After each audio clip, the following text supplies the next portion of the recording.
तो आज हम लोग क्या डिस्कस करेंगे? सीपीआर के बारे में। ठीक है, तो what is the meaning of CPR? CPR क्या होता है? सीपीआर का फुल फॉर्म क्या है? Cardio pulmonary resuscitation. ठीक है, कार्डियो पाल्मोनरी रिससिटेशन सीपीआर का फुल फॉर्म है। तो सीपीआर में क्या होता है? दो चीज़ होता है। एक होता है, ये एक्चुअली क्या है? ये एक्चुअली एक इमरजेंसी प्रोसीजर है। क्या है? एक इमरजेंसी प्रोसीजर है। कभी अगर पेशेंट का हार्ट अटैक हो गया, कभी पानी में डूब गया, उसी टाइम में हम लोग सीपीआर देते हैं। ठीक है, या फिर कुछ मतलब पेशेंट सांस लेने में दिक्कत हो रहा है, उसी टाइम में हमको सीपीआर देना ज़रूरी होता है। तो सीपीआर का फुल फॉर्म क्या है? कार्डियो पाल्मोनरी। पाल्मोनरी मतलब लंग्स, एंड रिससिटेशन मतलब उसका काम को पुनर्जीवित करना, फिर से काम को वापस लेकर आना को सीपीआर बोलते हैं। ठीक है, तो इसमें दो चीज़ क्या होता है? मेन चीज़ दो चीज़ होता है। एक होता है chest compression. This is our chest area. समझो कि ये पेशेंट है, तो पेशेंट का चेस्ट एरिया ये है और ये क्या है? माउथ है। ठीक है, तो चेस्ट में क्या होना है? चेस्ट कंप्रेशन करना है हमको और माउथ टू माउथ ब्रीथ करना है। क्या करना है? माउथ टू माउथ ब्रीदिंग करना है एंड द चेस्ट कंप्रेशन करना है। ये दो चीज़ होता है मेन थिंग्स। ठीक है, उसके बाद बहुत सारा स्टेप होता है सीपीआर के बारे में। एक चीज़ क्या इंपॉर्टेंट है पता है? सीपीआर में तीन चीज़ इंपॉर्टेंट है, कंप्रेशन, एयरवे एंड ये एक इमरजेंसी प्रोसीजर है। उसमें क्या क्या चीज़ important? Chest compression, mouth to mouth breathing और द एयरवे। एयरवे का मतलब क्या है? आपका जो ये जो ट्राकिया है, सांस नाली को इंग्लिश में क्या बोलते हैं? ट्राकिया बोलते हैं। उसको क्या करना है? आपको स्ट्रेट करना है। ठीक है, इसको बोलते हैं एयरवे। एयरवे को आपको अच्छे से क्लीन करना है। जब से कि सांस आप दोगी ना, तब अच्छे से सांस अंदर में जाए। ये तीन आपको याद रहना है। क्या करना है? ABC। A for airway, B for breathing, C for compression और सर्कुलेशन भी बोल सकते हैं। ठीक है, सर्कुलेशन भी बोल सकते हैं। तो ये तीन चीज़ आपको सीपीआर में इम्पोर्टेंट है। और क्या इम्पोर्टेंट है? देखो, आपको पेशेंट को सपोज आप कहीं पे भी जा रहे हो या फिर पेशेंट सडनली अगर रास्ते में गिर गया, उसी टाइम में भी आपको सीपीआर देना है। लेकिन पहले समझ में आना चाहिए आपको, क्योंकि इसको सीपीआर देने के लिए मतलब ये मतलब सही है कि नहीं। मतलब ये पेशेंट ऐसे भी गिर सकता है, या फिर मतलब कभी अगर किसी सच में अगर हार्ट अटैक हो गया, ब्रेन स्ट्रोक हो गया, ये भी हो सकता है ना। तो पहले सिचुएशन को समझना है, उसके बाद आपको देना है। सपोज अभी समझ में आया ना कौन सा इमरजेंसी सिचुएशन में? इमरजेंसी, ये एक इमरजेंसी प्रोसीजर है, उसमें आपको जाके सीपीआर करना है। ये होता है, ये तीनों चीज़ इंपॉर्टेंट है। अभी समझो कि अभी पेशेंट को सीपीआर देना है, तो उसी टाइम में क्या करना है? आपको पेशेंट को अच्छे से एक सुपाइन पोजीशन में डालना है। ठीक है, ये सारा चीज़ आपको निकाल देना है, पिलो वगैरह निकाल देना है। ठीक है, रखो, उस तरफ रखो। और पेशेंट को है ना, ये जो माउथ है ना, उसको चीन को लिफ्ट, ये जगह को चीन बोलते हैं, चीन को ऐसा करना है। ठीक है, चीन को लिफ्ट करके आपको एयरवे को क्लियर अप करना है और यहाँ पे चेस्ट कंप्रेशन करना है और माउथ टू ब्रीथ देना है। माउथ टू माउथ ब्रीथ आपको कैसे देना है? आप मुंह में मुंह लगा के भी दे सकते हो, या फिर आप एक मास्क होता है, स्पेशल मास्क होता है माउथ टू माउथ ब्रीथ देने के लिए, वो भी आप लगा सकते हो। ठीक है, तो उसके बाद आपको क्या करना है? उसके पहले आपको क्या करना है? आपको एम्बुलेंस में कॉल करना पड़ेगा। ठीक है, कोई अगर हॉस्पिटल में बहुत सारे लोग होता है, उसमें सब लोग मिलके एक एम्बुलेंस को फ़ोन करो, एक पेशेंट को पोजीशन दो, एक चेस्ट कंप्रेशन देने लगो। ठीक है, ये सारा चीज़ आपको एक साथ करना पड़ेगा। ठीक है, तो 101 या फिर 108 दोनों होता है एम्बुलेंस नंबर, उसी में आप कॉल करके एम्बुलेंस बुला सकते हैं। ठीक है, अभी हम लोग स्टार्ट करेंगे सीपीआर। फर्स्ट पहले क्या करेंगे? सुपाइन पोजीशन में ऐसे डालेंगे और नीचे पोर्शन क्या होना चाहिए? फ्री। सपोज आप रास्ते में कुछ कर रहे हो, रास्ते में कोई अगर मिल गया, पहले उसको जाके आपको पल्स चेक करना पड़ेगा।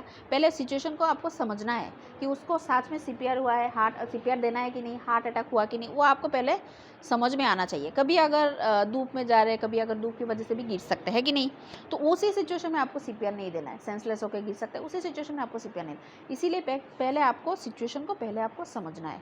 उसके बाद अगर रास्ते में हो तो पेशेंट को क्या पेड़ों के नीचे, उसमें जाके छाँव के नीचे आपको लेके जाना है। वो होता है मतलब रास्ते में अगर मिला है, रास्ते में मार्केट में कोई अगर तुम सामने से जा रहे हो और कोई गिर गया, उसी टाइम में ये सब करना है। अगर हॉस्पिटल में, अभी हम लोग हॉस्पिटल के सेटअप की बात कर रहे हैं। अब ये हॉस्पिटल में आप काम कर रहे हो, सडनली देख रहे हो पेशेंट का कुछ सांस लेने में प्रॉब्लम हो रहा है, और फिर सेचुरेशन भी बहुत लो हो गया, उसी टाइम में आपको डॉक्टर की एडवाइस लेके, जब ऑक्सीजन देने के बाद भी पेशेंट सही नहीं है, ऑक्सीजन सेचुरेशन ठीक नहीं हो रहा है, फिर सब कुछ मेडिसिन चल रहा है, फिर भी सब कुछ सडनली पेशेंट का वो हो गया, हार्ट ब्लॉक हो गया, ब्रीथ नहीं ले पा रहे, उसी सिचुएशन में आपको, इसीलिए पहले आपको सिचुएशन को समझना है, उसके बाद आप एम्बुलेंस को कॉल कर सकते हो, या फिर हॉस्पिटल में हो तो एम्बुलेंस को कॉल करने का ज़रूरत नहीं हो, आप हॉस्पिटल में ही हो, ठीक है। तो उस टाइम में क्या करना है, आपको पेशेंट को जाके टैप करना है शोल्डर में से, आ रही हो कि आप ठीक हो ना, आप सांस ले पा रहे हो नहीं, ऐसे अच्छे से आपको टैपिंग करना है। उसके बाद आपको क्या करना है, पेशेंट को सुपाइन पोजीशन में आपको समझ में आ गया। अभी आप ऑक्सीजन सेचुरेशन अगर आईसीयू में है आप मॉनिटर में देख सकते हो, अगर आईसीयू में नहीं है तो आप पल्स ऑक्सीमीटर लगा के ऑक्सीजन का देख सकते हो। नॉर्मल ऑक्सीजन कितना है 95% टू 100%, उसमें अगर कम लग रहा है आपको और उधर पे मतलब डॉक्टर भी होगा, सबको सिचुएशन को समझ के आपको सीपीआर देना है। तो अभी 3 चीज़ इंपॉर्टेंट है, मैंने क्या क्या बोला था, आप याद रखो कि ABC, ए फॉर एयरवे का आप क्या करोगी, पेशेंट को सुपाइन पोजीशन में लेके हेड को थोड़ा सा टिल्ट करोगी, ऐसा ऐसा करने से क्या होगा, इस चीन एरिया को थोड़ा सा ऐसा करोगी, फिर क्या होगा, ट्राकिया पूरा सा सही रहेगा, ठीक है। हेड को थोड़ा सा ऊपर करोगे, पिलो बिलो नहीं चाहिए, ऐसे पोजीशन में। ये हो गया, आपको चेस्ट कंप्रेशन करना है।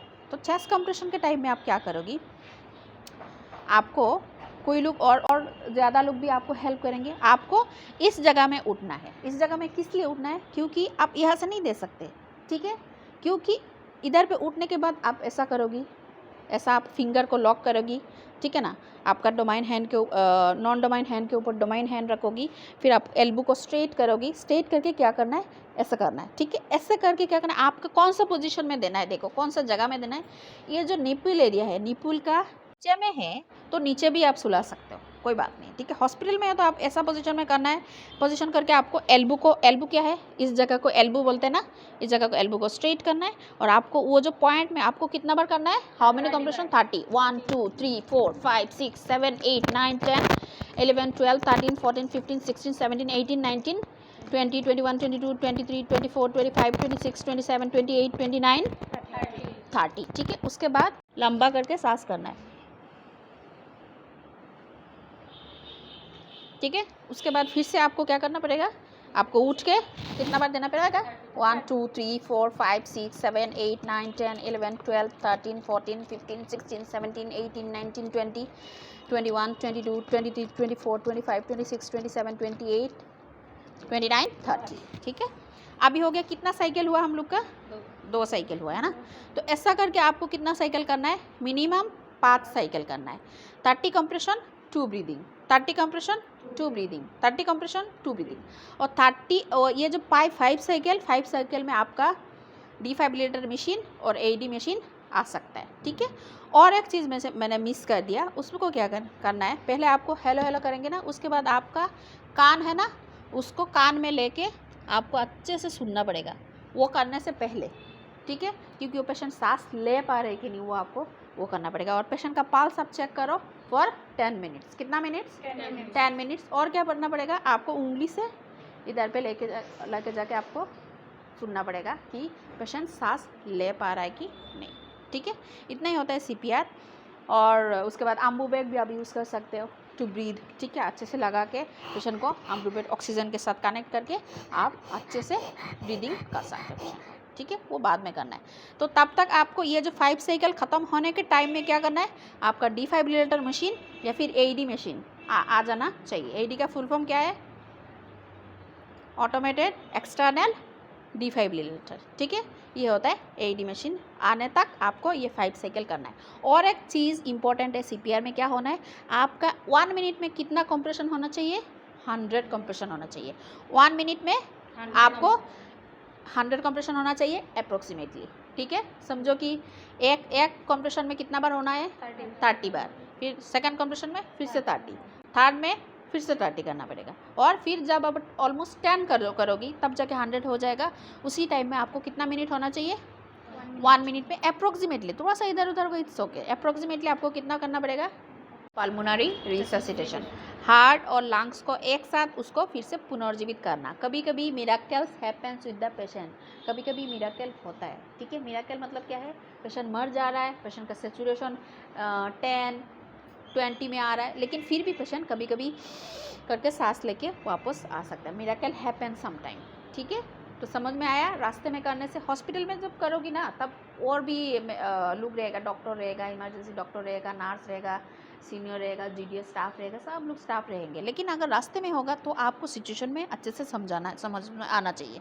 कभी कभी एपिलेप्सी के बारे में कभी पेशेंट वो गिर जाता है, ठीक है, एपिलेप्सी के बारे में मैं और एक क्लास लूँगी अच्छे से। तो कभी कभी ऐसे ही धूप में जा रहा है, कभी कभी सेंसलेस हो जाता है डिहाइड्रेशन की वजह से, बॉडी वीकनेस की वजह से, ये भी हो सकता है, ठीक है। लेकिन पहले आपको सिचुएशन का समझ में आना चाहिए, उसके बाद पल्स अच्छे से आपको चेक करना है फॉर द 10 मिनट। ये सारा चीज़ करने के बाद आपको सीपीआर करना है। तो सीपीआर का स्टेप समझ में आ गया ना। 30 चेस्ट कंप्रेशन एंड 2 ब्रीदिंग। तो क्या हुआ, what is the ratio between chest compression and mouth to mouth breathing, that is 30:2, ठीक है। आज के लिए इतना ही है, समझ में आया ना सबको। Like, share, subscribe.